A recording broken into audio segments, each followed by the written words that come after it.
All right. All right. Welcome, welcome. Hope everyone is having a good Thursday. I think this is it. I think I've fucked around with the audio so much at this point. I can't tell if it's good or not good. And I'm gonna say, like, as dysmorphic as I am with my body, which if you're new, it's it's still there. I just don't talk about it. Uh, as dysmorphic as I am, I promise I'm way worse when it comes to like audio and production and probably still going to be that way. I'll just, over time, I'll annoy myself enough where I'll just stop saying it. Anyways, today, what we're talking about, the, the dichotomy of wanting to be lean, but also maintain that shape, not lose the curves. That never ending battle of wanting to have a fit physique, whatever the fuck that means, without feeling like you're losing that femininity, the hips, the shape. And this idea kind of came to me recently, which is it's not it's not a new idea. It's something that I've struggled with throughout my entire life. But I was doing this newsletter. I was writing this up last night. Which, hey, if you're not subscribed and this is February 15th, and you'd like to hear more of my thoughts around this, look at my story. I've got a link in there. Subscribe to my newsletter. If you already got the free ebook on PEDs, which you definitely should get, then you're gonna see that it's going out tomorrow morning. So do you need more muscle? That is kind of the tone. And I was getting excited thinking about this last night because I'm like, this is the fucking issue. This is where we get it wrong. Okay. So this is what happens. People will first ambiguously throw out that they want to be a specific body fat, or they'll say, I want to be lean, I want to be toned, I want to be shredded. And all these things mean something different. Like someone says the word, but there's not a clear definition of what that actually means to that person. There's not a standardized image. And like for me, like myself, I am partial to being leaner. I like that look, but I lose a lot of shape when I get down to like alien body fats. Like I don't feel as curvy. I don't like wearing, like I'll wear the cute booty shorts and like they'll do a little something for me because illusions. But when it comes to like actually just like standing, I'm like, I gotta fucking pose to create curve. Is like even though like my hips, like I have wider set hips relative to my ribs, like the ratio of my ribs. I don't have a lot of depth. I didn't have a lot of depth and projection. And even now I don't have that much. I mean, like it's nothing to write home about. It's one of those things that, for one, like the ambiguity that tends to fuck with people a lot, because they'll say like, I this is the look that I want. I want to look like the off-season bikini competitor. Well, depending on the competitor that we're talking about, I can tell you this could mean so many different things. This could mean several things. Now, when it comes to mapping this out, how do we get that look? I think first having clarity in the body fat that individual desires. So what do you want to, what kind of visibility do you want? Like, so in like free diving, you talk about the clarity of the water, like how well you can see like in front of you. Is it super cloudy? Is it foggy, muddy? Those are all words that I use, but visibility. What kind of visibility do you want for your abdomen? And obviously this is going to be largely dependent on where you store body fat. If you store body fat in like just very evenly distributed, okay, cool. Well, then we don't have to really get fancy with it. If you're someone who tends to store body fat, let's say in like your upper body, and you don't have a lot of muscle, okay, well, that's something we need to consider when like building out our approach. If you store body fat like predominantly in the lower body, like thighs, saddlebags area, like I do, like right at the tie-in, like that's it'll go right there. And then like quads too, then it's okay, well, options. What can we do? So identifying like what is the visibility this person wants. You take like, probably gonna fuck up her name, Virginia Sandhouse. Whew, gorgeous, so sweet, such a doll. She is excuse me, she's someone that like with the amount of muscle she has, like she is able to pull off like a very fit physique without being what I would say is alien shredded. She doesn't have to be as lean, nearly as lean as a competitor, but her shape, where she has muscle, where she stores body fat, that all allows her to look still very feminine, but very fit. Like no one would look at her and be like, oh, she's a little soft. So like, unless you're, yeah. Okay. So you have that aspect. Like what kind of visibility do you want? How lean do you want to be? What desired body fat would make you happy? What are the conditions? Like, I mean, like for some, again, body fat distribution is going to play a pretty significant role if you're someone who stores body fat in an area that you also want a high degree of visibility. You store a lot of body fat in your abdomen and that's like the last place it goes. Well, then it's like, fuck, okay. You're not going to build out your abdomen like a fucking turtle shell. Like, I mean, for the most part, that's not what most people want. That very rarely have I don't think I'm going to say definitively, I've never had someone come to me and be like, I don't give a shit how thick my abdomen is. I just want the visibility. I just want the abs. That doesn't happen. Typically people are like hourglass. Somewhere I just want to feel curvy, but not soft curvy. I want hard curvy. I want angular angles. I want triangles, like upside down Dorito. Yeah. And then pyramid. Give me that. Well, okay. A lot of people will associate that in order to do this, in order to achieve this like lean and curvy and shapely physique, what do you have to do? Well, they will associate it with, I just have to lose body fat because I already am pretty big on my lower body. I have a lot of muscle. I played sports and like, yes, you may have, but like, I can tell you there's one person that comes to mind and I shouldn't even like use her as a reference point, but it's like this, I think she does figure skating.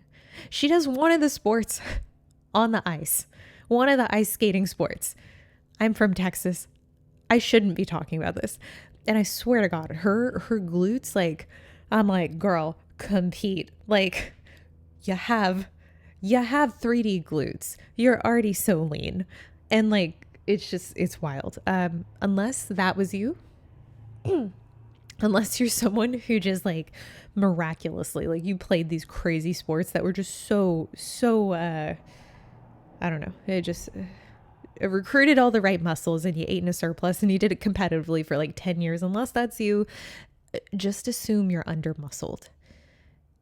I was that girl who was like, yeah, my skin, it's too thick. I have a lot of muscle. It's just like the fat hides it. Like, and then you get lean for the first time and you're like, fuck, it was all fat. Like, what was I doing? Not training legs like at all for like 10 years, you idiot. Like, it's okay. I get it. Like, especially if you grew up like I did in the circa 2014 bodybuilding where bikini was like, it was different then. It was not what it is today. And anyways, okay, so getting back on track. I think to be diplomatic, I know the issue for a lot of us out there, it's the fact we don't have enough muscle. Now, again, all relative to what you desire. People will tell me right now, be like, no, your ass is huge. Like it's actually imbalanced. Like it's bigger than your upper body. I don't think so. Nope. My front pose and my back pose say differently. Maybe I'm wrong, but I'm just going to say for the look that I want, even off stage, I would like a little more. I would like more shape for the body fat I'd like to be at. And, yeah, I think when we start getting into how to do that, where do you think that comes from? That comes from training. Comes predominantly from training, guys. Like I had a call the other day. Girl was such a sweetheart. She's like, listen, like I've just been consuming all your content and it just makes me so happy for someone to like just say it, just tell me I'm fucking not trying hard enough in the gym. So that's what I'm going to do politely. I'm going to tell you you're not trying hard enough in the gym.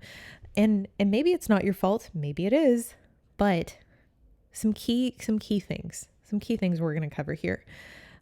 Because I don't feel like in the news article, News article sounds so stupid.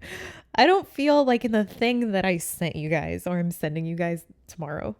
Um, I don't feel like I get to go off the same way. That's why I do these little long form content things. The big one that I want to talk about. So if you're someone who doesn't have that shape, if you're like me and you're like, hey, I want more because I don't want to have to get stupid lean to have that final form. Like I want to be able to sit maybe a little higher body fat. Like, I mean, like Laura Lee, Jen Dory, Maureen, even. Like, I mean, there's a lot of competitors now who are really like caked up. Like they are looking dense. And Phoebe's another one. Yeah. And these girls like Amy too. God, I just named like the top 6. And if I forgot you, such a dick. Ashley too. Yeah. All of y'all. These girls like can sit technically higher body fat and they look ridiculous. Like they look so good. And it's not an accident. It is literally attributed to the amount of muscle that they have. So that's what I really want to unpack for you guys, because like you don't have to be a top Olympian to get to that point to have that degree of muscle. But you got to stop dicking around in the process of trying to pursue that. And I think the big thing that people get wrong, I mean, there are several things, but I think the big one is the training. Like the training is just not effective. Like I promise you of the hundreds of programs that I've looked at, I'm telling you that very few are not shit. And the ones that are not shit, I mean, there's still room for improvement. And even like once I dig into the execution, it's like, oh, okay, like not bad, but like can definitely do some work here. So this concept of like, well, I lift heavy. Isn't that's what I need to do? Everyone says that on Instagram, just lift heavy, right? Lift to failure. For most people, that will be enough. Particularly if you are a beginner, yes, that will be good enough. But I really think that when we're talking about what movements we need to do, it's not specific enough to just be like, just go in and lift to failure. It drives me insane when I talk to someone and they're like, yeah, my last coach, they just told me to train to failure. So like, oh, you trained to failure this week? Cool. Thumbs up. Sick. Must be good. Must be no room for improvement. I quote, I was told that by so many people for so long. Can't do anything right, or you can't do anything wrong. Like, just what have you been doing? It's working. I'm like, fucking not. It is not. I beg to differ.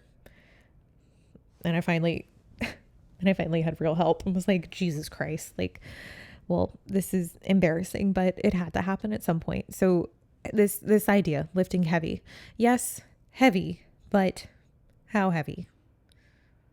How heavy? I mean, like failure. Do you need to die every set? Is that what we're going for? Because technical failure, a descent on your squat, you come up and then you go back down. You need to do that 3 working sets in a row. No, I don't think that's what they mean.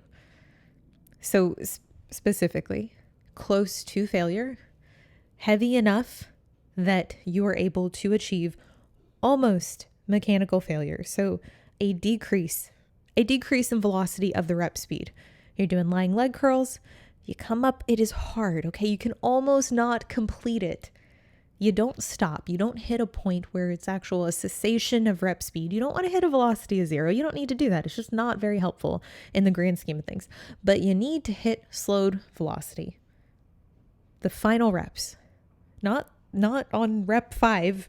No, that's unnecessary. But you do need to get to a point where, depending on the exercise, let's say it's something like back squats, you need to hit the slowed velocity, the final 1 to 2 reps. And those final 1 to 2 reps, like, you shouldn't be having to get up to 15 to 20 reps to hit that. Like, you should hit it like between like 10 and 15 reps. And if you're at 15 reps, hey, like, bitch, go up and wait. Assuming form is good. You don't need to, don't sandbag it. Like, just go up a little bit, like 5-10 pounds. Okay. Or go slower, or fuck, I better not be getting sick. I don't think that's what it is, but anyways, I digress. The intensity does need to be appropriate, and it needs to be at a point to where it is appropriate for the type of movement. So yeah, you want to take the abductor machine to 20 reps, fine. 15 to 20 is fine. It's okay.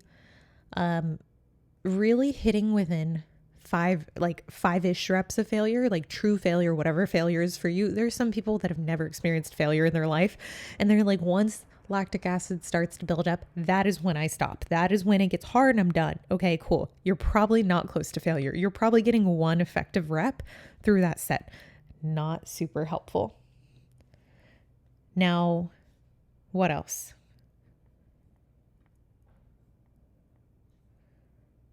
So we can attribute this. We can say like, okay, all your exercises, if you are lifting at the right intensity, that should be enough. Okay. Yeah. Not necessarily. The other thing that I see are the movements are inappropriate. They just don't make sense. Guys, for glutes, we got to get in the lengthened position. Y'all know I was queen hip thrust. I had a Nautilus glute drive in my dining room like that. Like, yeah, unwell. I was hitting like 20 sets a week on this thing. My glutes, yeah, they grew. I've seen the most growth in my glutes, which is a hard sentence to say. I've seen the most growth in my glutes doing RDLs, walking lunges, these fucking front foot elevated split squats, contra loaded. Yes, glute med. Glute med is like all boxed out now. It's amazing. I'm telling you, getting in the lengthened position, that is where it's at. That is what we need to do. You can still do hip thrust. I'm not going to lie. I hardly do hip thrust. Maybe I should be doing them again. Maybe I should be doing them more. I do them like once a week, and I don't really like them. I do them because I think it's what I'm supposed to do. I think it's doing something, but I'm like, take it or leave it. I would rather do the RDLs. I'd rather do B stance RDLs. I'd rather do the walking lunges. I'd rather do the things that are like, it makes sense to me. And that's really what you have: the isolation work. You have the glute kickbacks, the cable abductors, what else? Like back, the glute on the 45 degree, that thing. I hate the confusion around that. That's back extension, but it's like for glutes predominantly and not supposed to make it a back workout. That thing. Reverse hypers. Okay, cool. Like, these all have their place, but I'm telling you, the most bang for your buck, it's that hinge movement. It is that RDL. You are selling yourself short if you're not doing that. Now, I'm going to resist the urge to go in on like the RDL form and technique, because that's one that I'm not there yet. I need a little more time. And I don't and I don't want this to be super long. So RDLs, that's really like, for me, that has been a game changer. Same thing, squat modality. Like, yeah, you know what? My squats, they look pretty hingy. They do. I'm a bikini competitor. It's like, yeah. And my quads are pretty trash. They're real trash, guys. So my squat modality, yes, typically coming second, sometimes coming first, just because maybe this new training block, maybe it'll be different. We'll see. But those two movements leading the workouts, followed by some kind of unilateral movement. So I really liking the walking lunge, and like with all these like squats, walking lunge, front foot elevated split squats, like these are ones that really do, like, in essence, they will require some quad. Some quad will come into play. That's a big complaint I get often, is like, but I can feel my quads. I know you can't, because they're working. You're going to develop some quad via lifting very heavy and eating in a surplus, and it's going to happen, and that's fine. Maybe for those who are overactive, for those who respond really quickly, maybe we don't need to directly program in like extensions. I'm going to say like leg press, particularly like a hip press or pendulum press. Like, that's something I still like having in, because I do still get a lot of glute recruitment from that. We can still make that very glute biased in a way. So I know it can be it can seem like I'm saying do all the things that we're not supposed to be doing. Do all the things that are kind of working the quads too, but like I promise you, getting stronger in these movements, in your hinge movement, in your squat, like whatever squat you pick, whether that be a Smith machine, whether that be a if you want to do reverse hack squat, I like front squat. Like it's just picking your modality, one that you can consistently perform in the actual skill of that movement. Like you're good at it. Like you don't struggle making the reps repeatable. Like the reps should look almost identical. And that's where I'm going with next. I'm just going to shut myself up. So, yeah, we should see continuity rep to rep. That shouldn't be something that we struggle with. And that skill, like being able to train to failure, gauging intensity and knowing like, hey, okay, I'm on rep 8, 9, 10. Oh, 10. Yikes. This is hard. This is getting iffy. And knowing like, hey, it's okay to push 1 or 2 more reps, assuming form does form collapse like within 1 rep? Because very rarely for me, I mean, like I can think back to like when I did a tiny stint in powerlifting and like there were things, I mean, I was an idiot too, but like there were things on like bench, I'd be like, yep, 6, 7, and then 8. I would just be, what the fuck happened? Like that didn't move at all. Okay. I'm mostly speaking to like bench, but like typically there's a linear progression in form breaking down, and being able to effectively gauge when that breakdown has crossed the threshold for which now form is broken down too much. We're going to call it. Know when to quit. Like know when it's gone too far. There are certain cues and like, it's okay. Like if you're looking in the mirror, like that's fine. But like there's certain things that I just know, like for squats, for instance, I'm like, oh, I'm seeing some knee cave as I'm doing the movement. I'm like, oh, I should probably wrap it up. Like I don't have 5 more reps here. There's no sense to push that. Same thing with RDL. I can begin to feel when I'm like really like yanking, like I'm pulling more with my upper body because my body is naturally, I'm trying to take the path of least resistance. I'm trying to use muscles that are stronger, that can come into play to move the weight. Are we trying to move the weight? Are we trying to make the reps repeatable? Because making the reps repeatable, that is how we create a system in which we can track progress and effectively see, okay, are we actually getting stronger? These reps that aren't repeatable, these cheat reps, these reps where like, yeah, I got +1, but like that +1 was kind of shit. Let's remove that. Like, let's take a step back and be like, okay, unless it's repeatable, that's the one that's going to count. How many good reps did we see?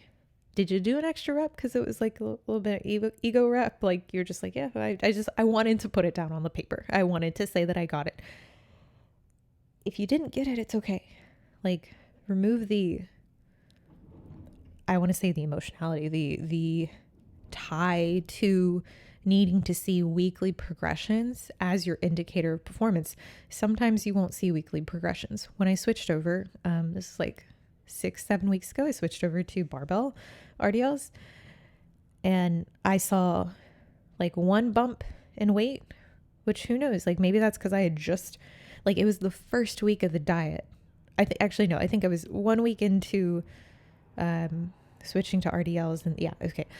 I was still technically at like my 2100, switched to RDLs on the barbell, went up like 10 pounds in total. Cool. Sat there, has not fucking moved. It's actually gone down, but so is my weight. Gone down like 7 pounds. I'm like sick. For 7 pounds lighter, I am still quite strong. If I were to go into a surplus, yeah, like I might see a slight boost, but I'm probably not going to see a linear progression because I truly am working within, I'm working at an intensity that it's going to take some time to truly get stronger. And if that takes a couple weeks, cool. If it takes a little longer than that, I mean, like we're fighting for those micro progressions at this point. It's all relative. If my form is improving, if I'm able to control the weight better at a lower body weight, that is progressive overload. Like you're getting better technically. Now, this isn't going to happen. And it's going to be very hard to gauge if you're working so far above what is a tolerable amount of working sets.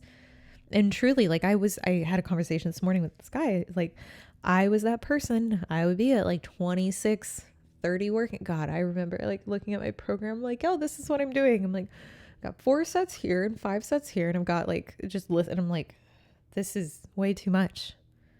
Like these are no longer working sets. These are busy sets. You're in the gym, you're doing it, but like the quality is significantly reduced the more sets that you have. Like you're just checking off boxes, ineffective boxes. Like why? I've seen much more progress.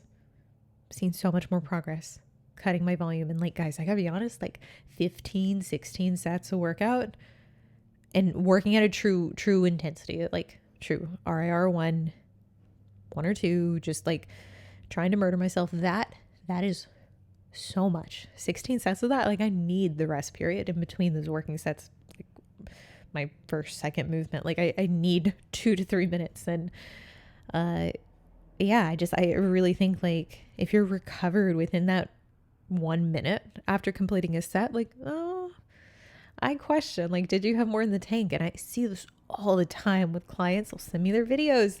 They'll be doing a unilateral movement and they'll, okay, bust it out 60s on split squats. And I'll watch it and I'll be like, this video is 1.5 minutes. Interesting. And I'll be like, they just finished their set. Why am I halfway through the video? Oh, because they didn't take a rest break. They went straight into the other leg. Nope. Not what I'm looking for.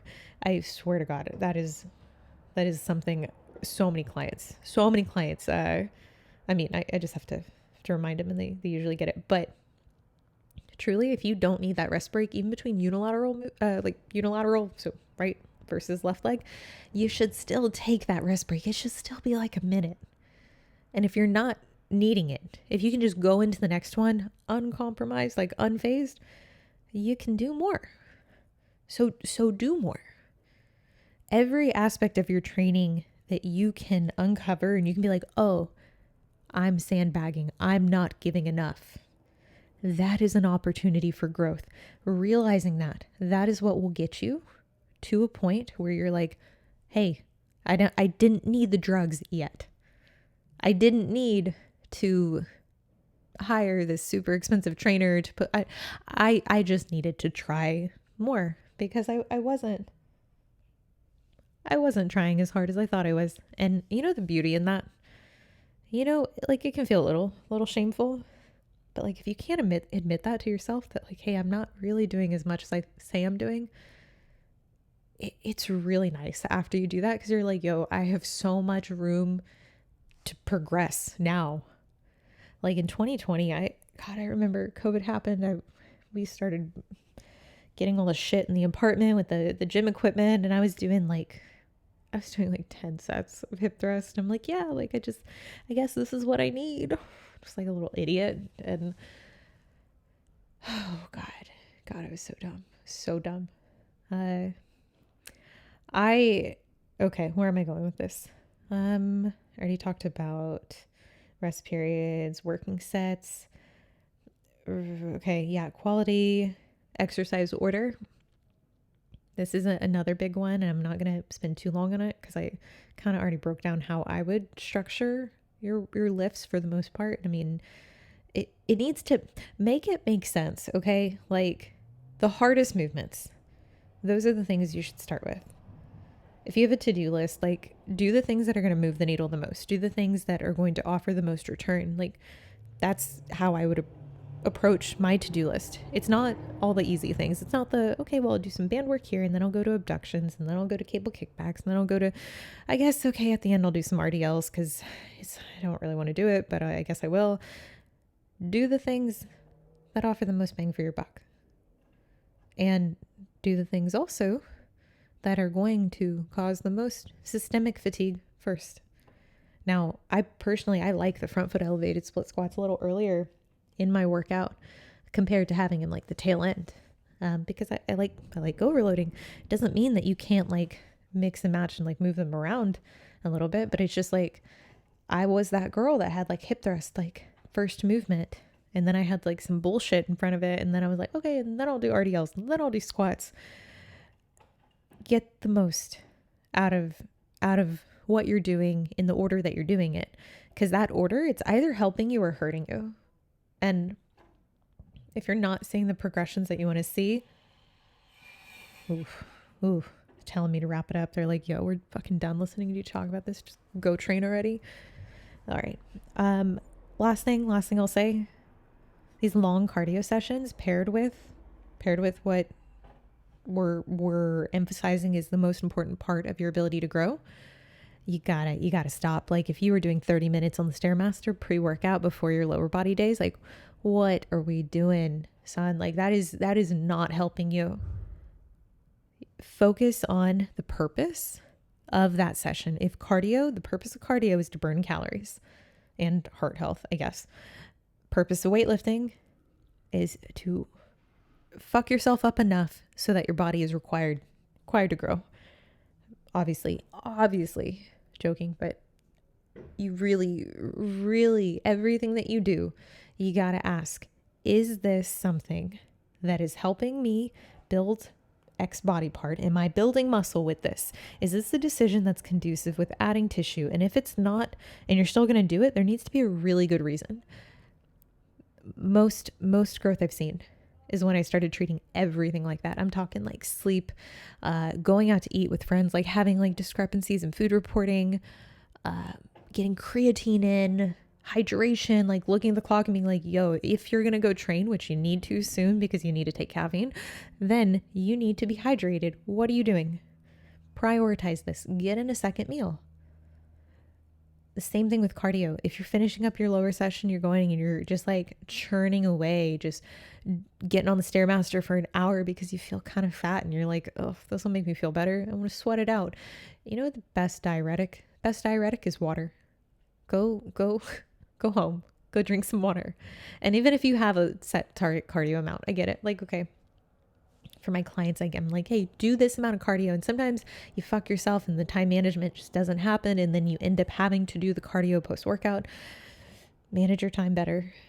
Don't save it for post or pre-workout, for sure. Pre-workout before the lower day. Do it on your upper day if you have to. Do it then. Or do it on the off day. Do it on the day where you're not lifting. But again, like we should be questioning, like the modality should be conducive with you building muscle. And I strongly believe if we are trying to build muscle, why are we doing the stairs? Why are we doing long bouts of the stairs paired before and after our lower day? Like what? To tone the muscle via hard impact each step? No, that's not a thing. Okay. Anyways, I hope you guys enjoyed this. Let me know what you think in the comments below. As always, I will see you in the next one.